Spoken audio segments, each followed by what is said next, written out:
Most people think they're doing everything right with their emergency fund. They're not. What I'm about to show you will completely change how you think about saving money for emergencies, and it might even save your financial life.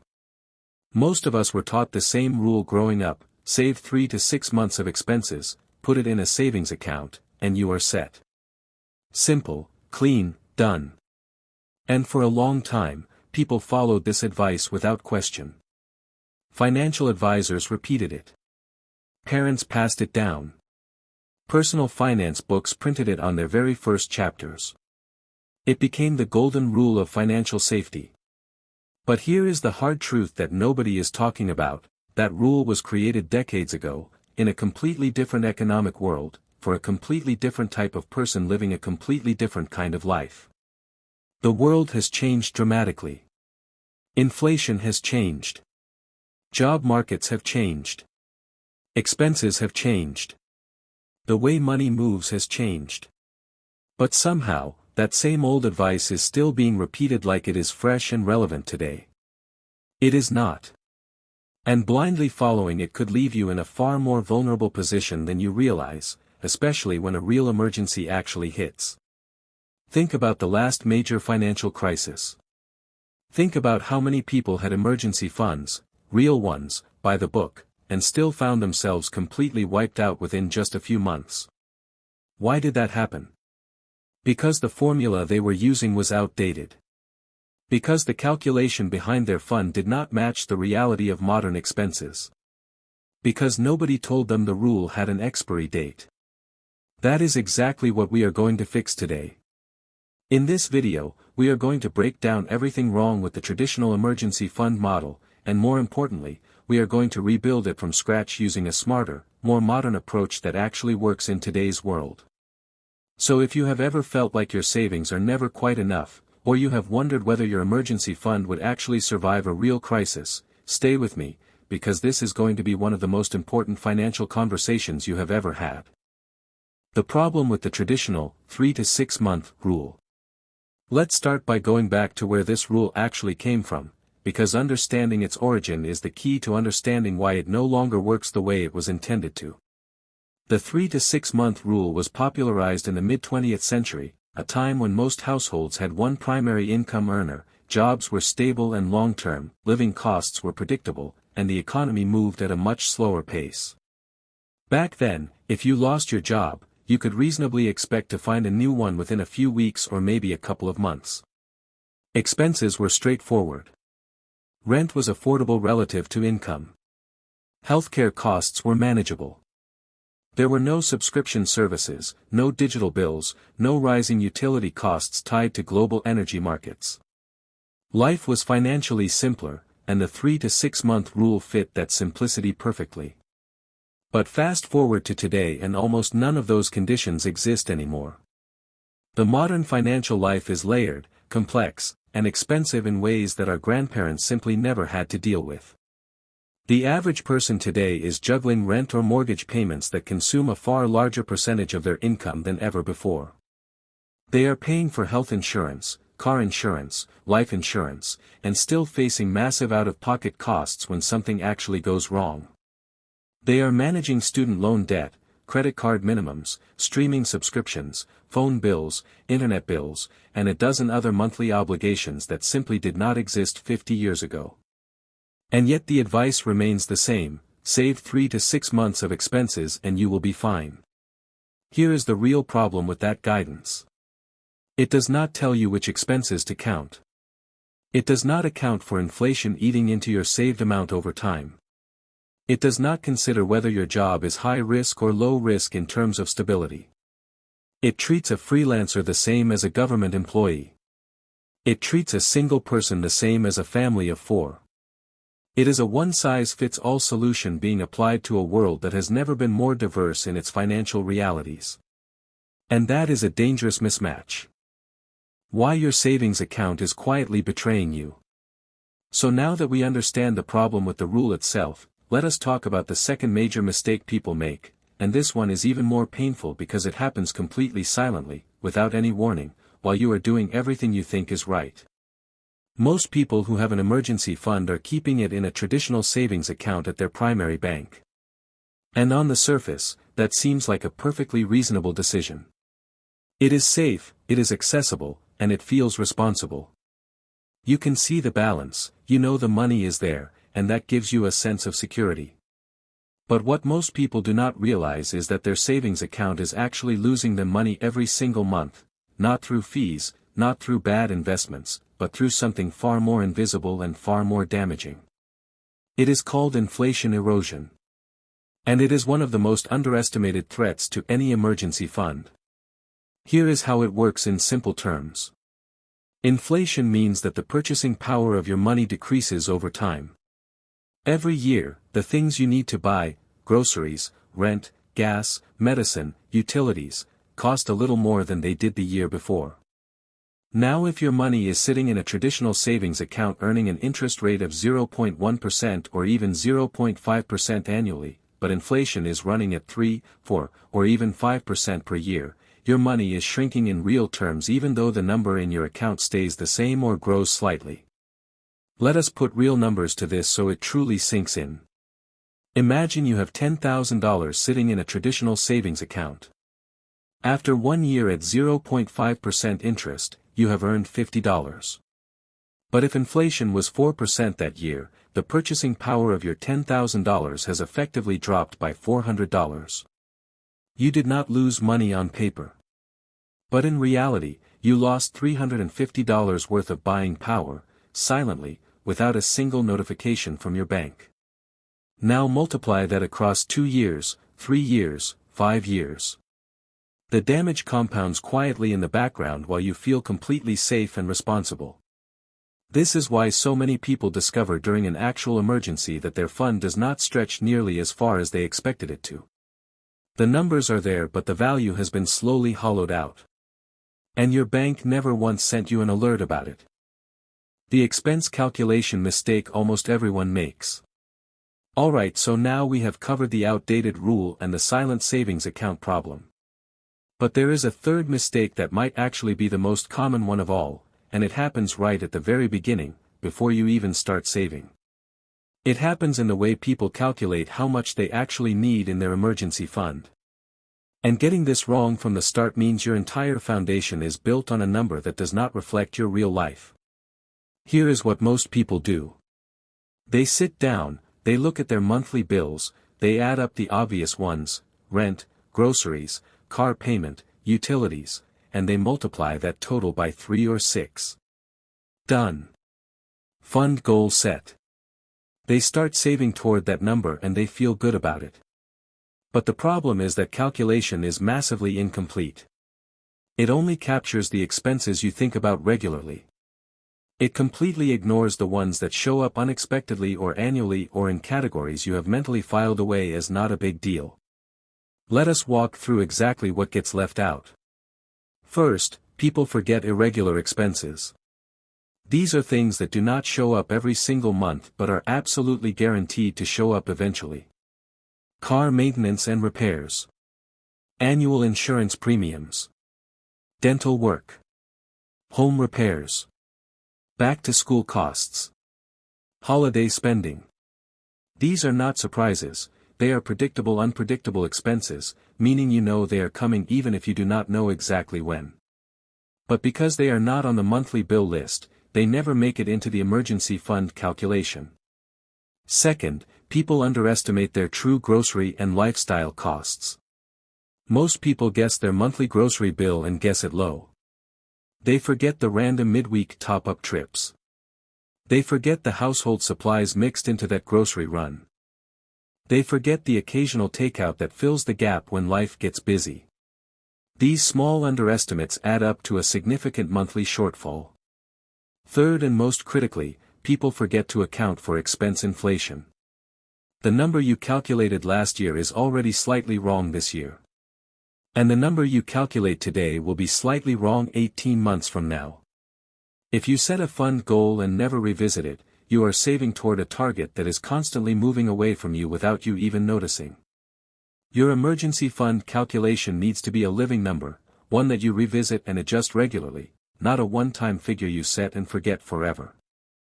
The one factor that changes everything, your personal risk profile. Here is something that almost no mainstream personal finance advice ever talks about, and honestly, the fact that it gets skipped over so consistently is a little bit shocking. Because once you understand this concept, you will never look at emergency fund advice the same way again. Every single person watching this video has a completely different financial risk profile. And your emergency fund should be built around your specific risk profile, not around a generic number that was designed for an average person who may share almost nothing in common with your actual life situation. So what exactly is a personal risk profile when it comes to emergency funds?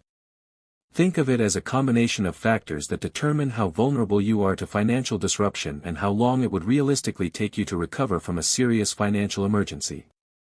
Let us break down the key factors one by one. The first factor is your income stability. Not all income is created equal when it comes to emergency planning. If you are a government employee or work in a highly unionized industry with strong job protection, your income risk is relatively low. But if you are a freelancer, a contractor, a commission-based sales professional, a small business owner, or someone working in a volatile industry, your income can disappear far faster and stay gone far longer than the average 3 to 6 month formula assumes. Someone with unstable income does not need 3 to 6 months in their emergency fund. They need significantly more. The second factor is your number of income streams. A household with 2 working adults has a fundamentally different risk profile than a single-income household. If one partner loses their job, the other can carry the financial weight while recovery happens. But in a single-income household, one job loss means 100% of income is gone immediately. That is an entirely different level of vulnerability that demands a larger and more robust emergency cushion. The third factor is your fixed versus flexible expense ratio. If the vast majority of your monthly expenses are fixed, meaning they do not go down no matter what happens to your income, your risk is much higher than someone whose expenses are mostly flexible and can be cut quickly in a crisis. High fixed expenses mean high financial pressure the moment income drops. The fourth factor is your health situation and dependence. Someone managing a chronic health condition, or someone supporting children or elderly parents, faces financial risks that a young healthy single person simply does not. Medical emergencies, caregiving costs, and dependent-related expenses can explode a budget in ways that are completely outside your control. These factors combined paint a picture of your true financial vulnerability, and that picture should be the foundation of your emergency fund strategy, not a decades-old generic rule. The smart emergency fund framework that actually works. So we have spent the first half of this video tearing down everything that is broken about the traditional approach. And I want to acknowledge something that can feel a little overwhelming. Because if the rule you have been following is wrong, and your savings account is quietly losing value, and your calculation was incomplete, and your risk profile was never even considered, it can feel like you are starting from zero. But here is the good news. You are not starting from zero. Everything you have saved so far still counts. What we are doing now is not throwing away your progress, we are upgrading the strategy around it. And the framework I am about to share with you is not complicated. It is actually simpler than what most people are currently doing. It is just smarter. So let us build this from the ground up. The first thing we need to do is stop thinking of your emergency fund as a single pool of money sitting in one place. That single pool mindset is outdated and inefficient. Instead, the modern emergency fund should be structured in layers, what I call the 3-layer emergency fund system.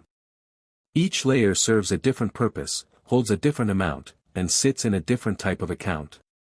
And together, they give you both immediate access when you need it fast and long-term protection that does not get eaten alive by inflation. Here is how the 3 layers break down. Layer 1 is your immediate access layer. This is your liquid cash, money you can get to within 24 hours, no questions asked, no waiting period, no penalties.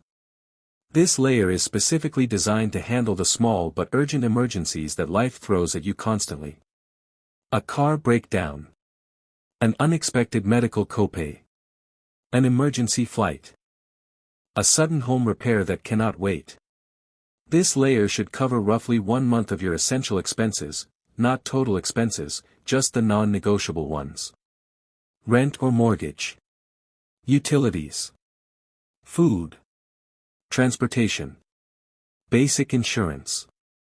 This money lives in a high-yield checking account or a dedicated savings account that is completely separate from your everyday spending account. Separation is critical here. If your emergency fund lives in the same account as your regular spending money, it will quietly disappear over time through small daily decisions that never feel like emergencies but add up to one. Layer 2 is your core emergency layer.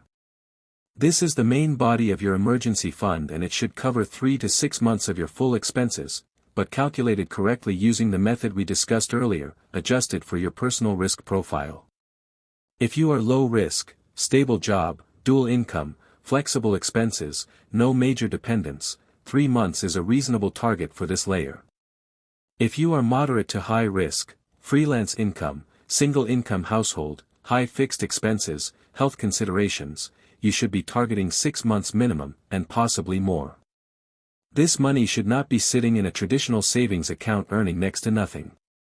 It needs to be in a high-yield savings account, the kind offered by online banks that consistently offer interest rates significantly higher than traditional brick-and-mortar banks.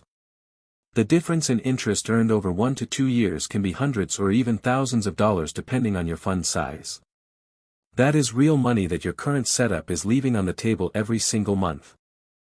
Layer 3 and the secret weapon most people never use.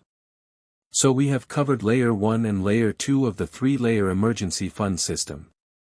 And if you set those 2 layers up correctly, you are already miles ahead of the vast majority of people when it comes to financial preparedness. But Layer 3 is where things get really interesting, because this is the layer that most personal finance content never talks about. And it is honestly the layer that separates people who are financially resilient from people who are just financially surviving. Layer 3 is what I call your extended protection layer.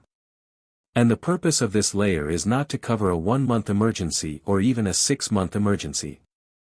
The purpose of this layer is to protect you against the kind of financial disruption that completely changes the shape of your life. A serious medical diagnosis. A business failure. A prolonged period of unemployment in a difficult job market. A major family crisis that requires you to step away from work entirely. These are not the everyday emergencies that Layer 1 handles. These are not even the standard job loss scenarios that Layer 2 is designed for. These are the rare but devastating events that can derail years of financial progress in a matter of months if you are not properly prepared. Now here is what makes Layer 3 different from the first 2 layers. The money in this layer does not need to be immediately liquid. Because extended emergencies do not happen overnight, they unfold over time, which means you have some runway to access these funds without needing them in 24 hours like Layer 1. This means your Layer 3 money can be working harder for you in the background rather than just sitting still. One of the smartest places to build your Layer 3 is in a money market account or short-term treasury bonds or even a conservative low-volatility investment account depending on your comfort level and timeline. These options give your money a meaningful chance to grow and keep pace with inflation while still remaining accessible within a few days to a couple of weeks if a true extended emergency unfolds. Now let us talk about the secret weapon I mentioned, because this is the part that almost nobody discusses when they talk about emergency funds. The secret weapon is what financial experts call an opportunity buffer. And it works like this. When you are building your emergency fund correctly across 3 layers, you will inevitably reach a point where your core layers are fully funded. Layer 1 is set. Layer 2 is solid. Layer 3 is growing. At that point, instead of just stopping and letting the money sit, you redirect a portion of what you were contributing to your emergency fund into a separate account that I call the opportunity buffer. This is not your emergency fund. This is not your investment account. This is a dedicated pool of money that exists for one specific purpose, to allow you to say yes to opportunities that require immediate capital without touching your emergency fund or going into debt. A business opportunity. A discounted investment. A career pivot that requires upfront costs. A skill-building course that could dramatically increase your earning potential. Most people either miss these opportunities entirely because they have no available capital, or they make the catastrophic mistake of raiding their emergency fund to pursue them, which leaves them completely exposed the next time a real emergency hits. The opportunity buffer solves both problems elegantly. It keeps your emergency fund intact and untouchable while giving you the financial flexibility to act when the right moment presents itself. How to actually build this system starting from zero. Alright, so now you have the complete picture of what a modern, properly structured emergency fund actually looks like. 3 layers, each serving a distinct purpose, each sitting in the right type of account, each calibrated to your personal risk profile rather than a generic outdated formula. And I can already hear the question forming in your mind right now, this all sounds great, but how do I actually build this if I am starting from scratch or if my current savings are nowhere near where they need to be? Because theory is one thing. Execution is something else entirely. And this is where most personal finance content drops the ball. It tells you what to do but never walks you through the realistic, practical, step-by-step process of actually getting there from where you are right now. So let us fix that right now. The very first thing you need to do before you save a single dollar toward this new system is complete what I call a financial reality audit. This is not a budget. This is not a spending tracker. This is a brutally honest, comprehensive snapshot of your current financial situation. You are going to write down every single source of income you have, your salary, any side income, any passive income, any irregular income. Then you are going to write down every single expense, and I mean every single one. Not just the obvious monthly bills. Every subscription. Every annual payment broken down into a monthly equivalent. Every irregular expense averaged out over 12 months. Every small recurring cost that you have been mentally ignoring because it feels too small to matter. Because here is the truth, those small costs are exactly where most people's savings disappear. Once you have that complete picture, you are going to identify your essential monthly number. This is the absolute minimum amount of money you need every single month to keep your life running at a basic functional level. Not comfortably. Not with extras. Just the non-negotiable essentials. Rent or mortgage. Utilities. Basic food. Transportation to work. Minimum debt payments. Core insurance. That number becomes the foundation of your Layer 1 target. Your goal for Layer 1 is 1 times that essential monthly number.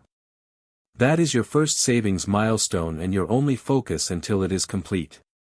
Do not try to build all 3 layers at once. That is the mistake that leads to overwhelm and abandonment. 1 layer at a time, 1 milestone at a time. Now once you have your essential monthly number, you need to calculate your full monthly expense number, which is your complete real cost of living including everything, calculated correctly using all the factors we discussed earlier. That full monthly expense number multiplied by your target months based on your risk profile gives you your Layer 2 goal. And here is the key to actually reaching these goals without burning out or giving up halfway through. You need to automate the entire process. Set up a separate high-yield savings account specifically labeled as your emergency fund. On the same day every month that your income hits your account, set up an automatic transfer to that emergency fund account before you have any chance to spend that money elsewhere. The amount of that automatic transfer should be calculated in advance based on a realistic timeline you have set for yourself. If your Layer 1 goal is $1,000 and you want to reach it in 5 months, your automatic transfer is $200 per month. Simple, fixed, automatic, non-negotiable. Automation removes willpower from the equation entirely, and willpower is the least reliable tool in any saving strategy. The maintenance mistakes that destroy even perfect emergency funds. So at this point in the video you have everything you need to build a genuinely modern and effective emergency fund from the ground up. You understand why the old system fails. You know the 3-layer framework. You have a step-by-step process for getting started. And if you follow everything we have covered so far, you will be in a dramatically stronger financial position than the vast majority of people around you. But here is the part that almost nobody talks about, and it is the part that determines whether your emergency fund actually protects you 5 years from now or quietly becomes just as outdated and inadequate as the system we started this video tearing apart. Building your emergency fund correctly is only half the battle. Maintaining it correctly is the other half. And there are very specific mistakes that people make during the maintenance phase that can completely undermine years of disciplined saving. The first and most damaging maintenance mistake is what I call set and forget syndrome. This is when someone reaches their emergency fund goal, feels the satisfaction of hitting that milestone, and then never thinks about it again. They stop reviewing it. They stop adjusting it. They just let it sit there while their life continues to change and evolve around it. And the problem is that your financial life is not static. Your expenses change. Your income changes. Your risk profile changes. Your family situation changes. The cost of living changes. What was a fully funded 6-month emergency fund 3 years ago may only represent 4 months of real coverage today because your expenses have increased and inflation has quietly eroded the purchasing power of what you saved. Your emergency fund needs a scheduled review, at minimum once every 6 months and ideally once every quarter. During that review you are checking 3 specific things. First, has your essential monthly number or full monthly expense number changed significantly? If your rent went up, if you added a new insurance policy, if your grocery costs have risen noticeably, your fund target needs to be recalculated and your contributions need to be adjusted accordingly. Second, is your money still sitting in the highest yield account available to you? Interest rates change constantly. The high-yield savings account that was offering the best rate 18 months ago may no longer be the best option today. A quick comparison check every 6 months takes 15 minutes and could meaningfully improve your returns over time. Third, has your personal risk profile changed? Did you go from a stable salaried position to freelance work? Did your household go from dual income to single income? Did you take on new financial dependents? Any of these changes should trigger an immediate upward adjustment to your fund target. The second major maintenance mistake is improper fund usage, and this one is incredibly common and incredibly damaging. People raid their emergency fund for things that are not true emergencies. A vacation that felt spontaneous and exciting. A sale on something they had been wanting for months. A social event that cost more than expected.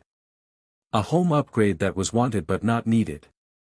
Every time you pull money from your emergency fund for a non-emergency purpose, you are not just spending that money, you are dismantling the very safety net that stands between you and a genuine financial crisis.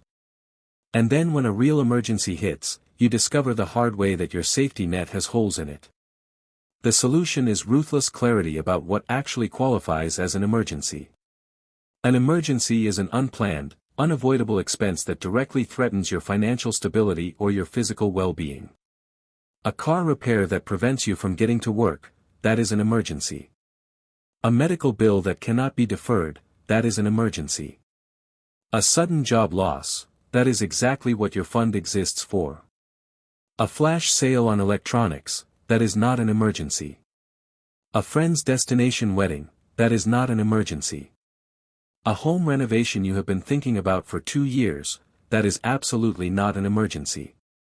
Create a written personal definition of what qualifies as an emergency withdrawal from your fund and refer back to it every single time you feel the urge to dip in. That written definition will save you from dozens of impulsive decisions that feel completely justified in the moment but leave you financially exposed when it actually matters. The mindset shift that makes everything else work. We have covered an enormous amount of ground in this video. We started by exposing why the traditional 3 to 6 month rule is dangerously outdated for the modern financial world. We walked through the silent destruction that inflation erosion causes inside a traditional savings account. We broke down the calculation mistakes that leave most emergency funds underfunded from the very beginning. We explored the concept of personal risk profiles and why generic advice can never replace a strategy built around your specific situation. We built the 3-layer emergency fund system from the ground up, Layer 1 for immediate access, Layer 2 as your core protection, and Layer 3 as your extended safety net with the opportunity buffer working quietly in the background. We walked through the exact step-by-step process of building this system starting from zero. And we covered the maintenance mistakes that destroy even perfectly built emergency funds over time. But here is the truth, and I want to be completely honest with you in these final moments of this video. None of that information matters without the right mindset behind it. Because personal finance is not primarily a math problem. It is a behavior problem. It is a psychology problem. It is a daily decision problem. And the people who consistently win financially are not always the ones who know the most. They are the ones who have fundamentally changed the way they think about money and security. So let me leave you with the single most important mindset shift you need to make for everything we discussed today to actually work in your life. You need to stop thinking of your emergency fund as a sacrifice and start thinking of it as the price of freedom. Most people feel resistance when they think about putting money into an emergency fund. It feels like locking money away. It feels like giving something up. It feels like delaying the things you actually want in life. And as long as it feels that way, building and maintaining your emergency fund will always feel like a chore, something you do reluctantly, something you cut corners on, something you raid the moment a slightly convincing reason presents itself. But here is the reframe that changes everything. Your emergency fund is not money you are giving up. It is money that is purchasing you something incredibly valuable, something that most people desperately want but very few actually have. It is purchasing you the ability to make decisions from a position of strength instead of desperation. When you have a fully funded, properly structured emergency fund, you can walk away from a toxic job without panic because you have a runway. You can say no to a bad financial decision without fear because you have a cushion. You can handle a crisis without going into debt because you have a safety net. You can sleep at night without that low-level financial anxiety that quietly drains your energy and clouds your judgment every single day. That is not a small thing. That is everything. Financial freedom does not begin with your investment portfolio. It does not begin with your income level. It begins the moment you have enough saved that fear stops driving your financial decisions. And a properly built emergency fund is the very first step toward that kind of freedom. So take what you learned today and do one thing before this video ends. Just one thing. Open a new high-yield savings account right now, separate from your everyday account, label it your emergency fund, and make your first transfer no matter how small. $10. $20. Whatever you can do today. Because the size of that first transfer does not matter nearly as much as the decision to begin. Every financial journey that ever changed someone's life started with a single small deliberate step in the right direction. This is yours. Take it today.